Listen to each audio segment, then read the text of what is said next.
Hey guys, it's Infinite. Today we're playing some Domination on State. And this commentary, I'm kind of going to be everywhere. It's a 10-minute game, and I got a bunch of different things to talk about. First off, that was retarded. Second off, I'm going to make the title of this video something sexual. I think I'm just going to title it like Boobs or something. And see if that gives me more views. Obviously, I'm not going to do this every video. It's just an experiment. And I'm kind of curious to how this will work out.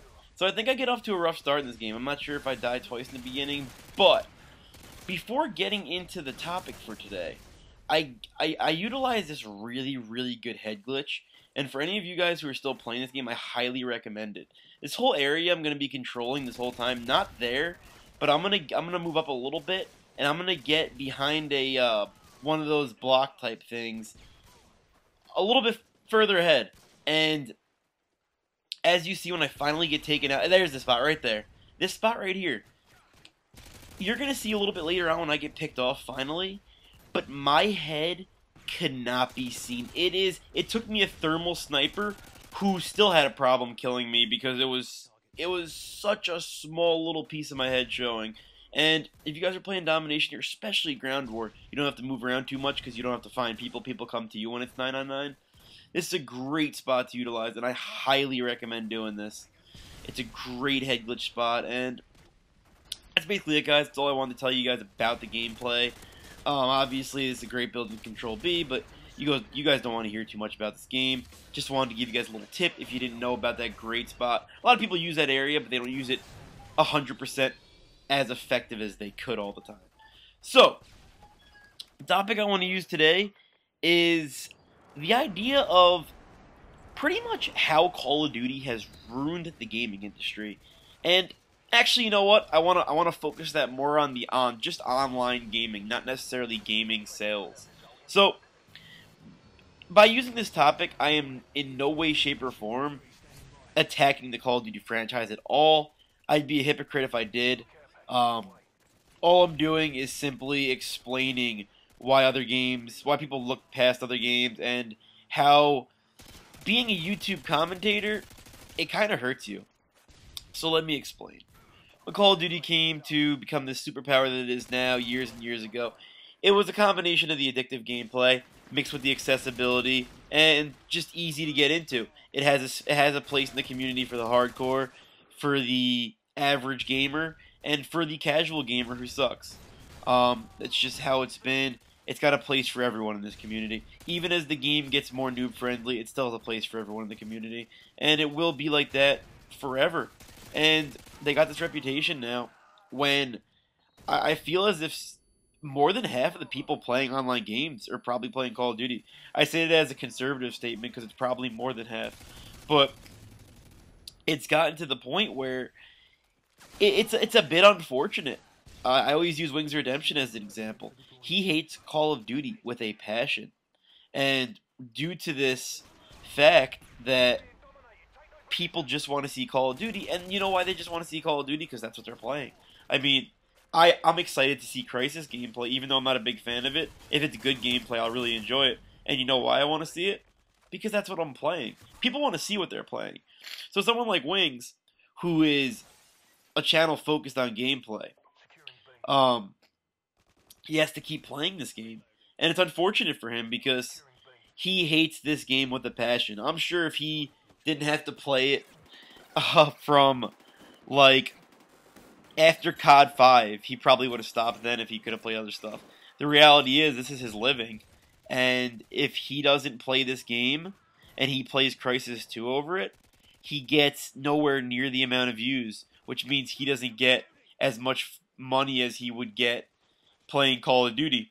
And that goes into, he may eat something he wouldn't have ate if he plays Call of Duty instead of Crysis. He may buy something he wouldn't have bought if he plays Call of Duty instead of Crysis. When this is your living, it's a big decision on what you want to post because view count matters. And a lot of other guys that are doing it, maybe not to the same extent as Wings, but the people that are doing this as a living, they have to play Call of Duty because of what the community is forcing them to do.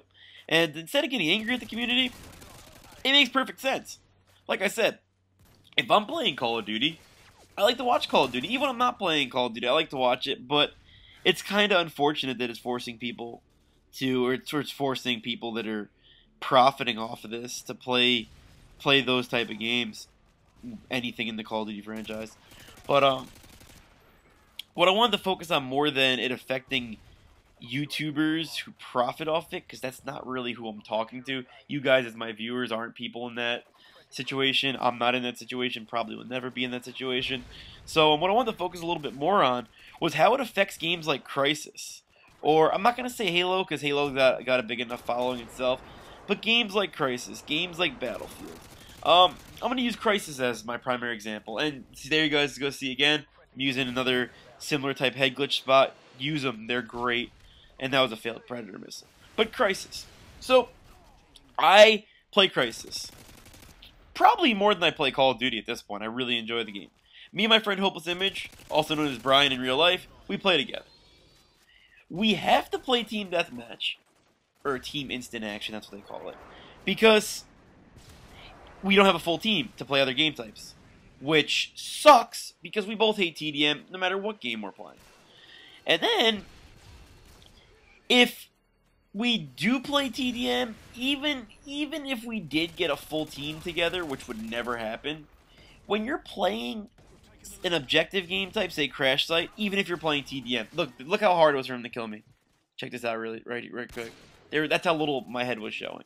But any game type you play, I'm gonna say use Crash Site as my example because that's where a lot of good players play.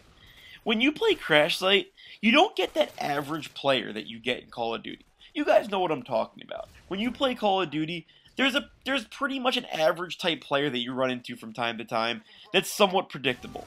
And in Crysis, you either run into that hardcore gamer who's level 50 or close from level 42, 50, who really knows what they're doing and will rape the shit out of you. Or you'll run into that level 5 gamer, 5 to 10 level gamer, who sucks. And when you're playing that guy who sucks, you're raping him. And then when you're playing level 40, you feel like you just got the game and you're horrible at it. So, that balance, that what you expect from time to time isn't there. And that's just icing on the cake for me. My biggest problem is like I said, there's no one for me to play with. Like none of my real life friends want to buy it because my real life friends just want to play Call of Duty. And we gotta start opening our minds up a little bit. It's gotta. Like I said, I'll always be a Call of Duty fan. I'll always log more time on Call of Duty than anything else. The only other game that might compete with Call of Duty in terms of time played is Gears. So, I'm not saying Call of Duty is not a great game. I'm not saying it's not a great franchise. And no matter how angry we all get at it, all of us have probably played more Call of Duty than we'll ever play of any other game, even if we stop tomorrow. But we just need to open up a little bit as a community, and for the sake of the people who are profiting off of this, but even more so for the people who would like to play a game like Crysis and have a good time. I can't even enjoy it to the same extent that I enjoy Call of Duty because only one of my friends plays it. One real life friend plays it. If I play Call of Duty, I could probably get like 30 real life friends to play it. And I'm pretty big on Huppet. I think my page has over 1,000 hits, and I get a lot of friend requests.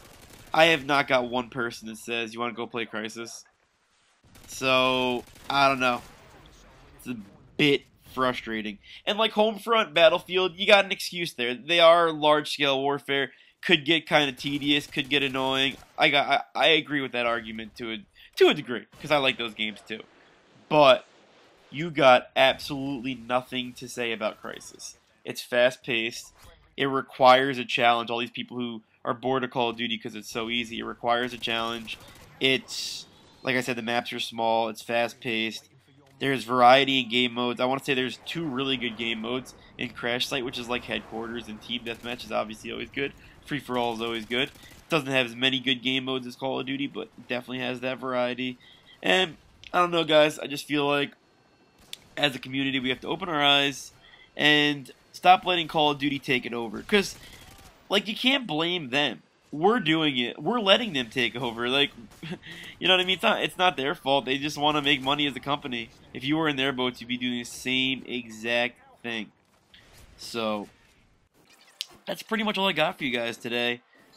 This gameplay's coming to a close, 51-6, and like I said, it's gonna be interesting to see if I get more views because I titled this video "Boobs." All right, guys. So I will talk to you guys next time. All right, see you later.